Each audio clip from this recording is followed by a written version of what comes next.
Thierry, une quinzaine très importante se profile pour vous et votre équipe féminine du HAC, avec un choc au sommet le week-end prochain entre les deux équipes de tête de Régional 1 de votre division.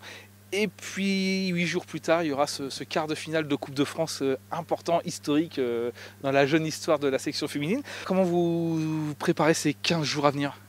Oui, effectivement, c'est une quinzaine hyper importante, hein, et, comme tu l'as dit, hyper importante pour la section féminine du Havre Athletic Club. Hein, au bout de 4 ans d'existence, on s'aperçoit qu'on peut jouer le titre en championnat et on a atteint un quart de finale de Coupe de France. C'est quand même assez énorme. Un quart de finale, ça marque les esprits. C'est énorme, c'est-à-dire qu'on est dans les 8 derniers de France, quoi, donc c'est beau.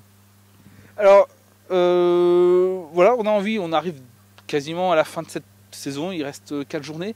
Voilà, comment vous jugez la prestation de votre équipe cette saison? Alors, au départ, je savais que j'allais avoir une équipe très solide, composée de très bonnes joueuses. Mais on s'aperçoit que 8 mois après, au niveau collectif, on a eu une progression énorme. Voilà, on est capable de faire des choses avec le ballon qui sont assez extraordinaires. Et ça, je l'ai vérifié hier en regardant les 2 matchs qu'on avait fait contre Rouen-Plateau Est en novembre. Effectivement, aujourd'hui, c'est plus la même équipe et c'est vraiment une équipe qui tient vraiment la route et qui est capable de faire des choses avec le ballon plus que correct. Est-ce que vous attendiez avoir une telle mainmise sur le championnat? Il n'y a guère qu'une, voire 2 équipes, hein, Rouen-Plateau Est et l'AG Cannes, qui sont encore capables de tenir la distance, bien que déjà l'AG Cannes soit déjà distancée? Alors oui, effectivement, dès le départ du championnat, on savait que 3 équipes étaient nommées, je vais dire, pour jouer les premiers rôles. C'était l'AG Cannes, Rouen-Plateau Est et le Havre Athletic Club. Aujourd'hui, la mainmise, effectivement, elle existe si on regarde la différence de buts, le nombre de buts marqués, le nombre de buts encaissés. Mais au niveau comptable, pas tant que ça. On a 3 points d'avance sur Rouen. Il suffit d'une victoire de la part de Rouen pour revenir à égalité avec nous. Ah voilà, c'est ça, c'est le choc de ce championnat. C'est dimanche à Rouen. Vous allez déplacer sur le terrain des Rouennaises qui sont invaincus chez elles. Voilà, c'est déjà la finale avant l'heure parce que voilà, c'est la seule équipe encore à tenir la distance. Vous gagnez, vous bâchez le championnat. Rouen gagne, le championnat revient à égalité. Le championnat est totalement relancé. C'est un super choc qui s'annonce dimanche. Une chose est sûre, c'est que Rouen-Plateau Est est une bonne équipe. Hein. Si aujourd'hui elles sont, on va dire, à égalité de points avec nous, pratiquement.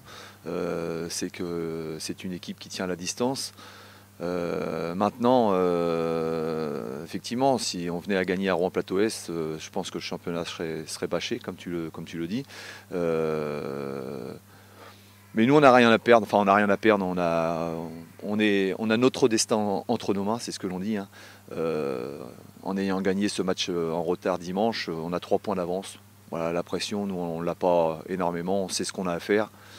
C'est-à-dire pas grand-chose pour rester en tête. Vous le dites, pas de pression. Maintenant, comment vos filles vivent ce rendez-vous? J'imagine que tout le monde l'attend avec une grande impatience. Ah oui, non, mais toutes les filles, mais moi le premier, moi j'ai envie. Et c'est le message que j'avais fait passer en début de saison. Je leur avais demandé de profiter de ce genre de match, donc pour progresser et prendre du plaisir. Parce qu'effectivement, quand on gagne sur un score très large contre certaines équipes, c'est pas très agréable et on prend pas beaucoup de plaisir. Mais sur ce genre de match, obligatoirement, le plaisir, il est là parce qu'il y a un peu de pression, il y a un peu d'angoisse, etc., de stress, etc. Donc, c'est ce que je leur avais dit en début de saison. Voilà, jouer ces matchs à fond et essayer d'en jouer le maximum. Et c'est pour ça que ces matchs de Coupe de France étaient aussi importants pour pouvoir progresser. Est-ce qu'à un moment aussi, il ne faut pas mettre les choses dans l'ordre? Est-ce que vous n'avez pas peur qu'à un moment, les filles aient déjà la tête peut-être à ce quart de finale de Coupe de France face à une équipe de première division? Est-ce qu'on sait bien faire les choses? D'abord mettre ce rendez-vous important en championnat dans un premier temps et on parlera après de la Coupe de France.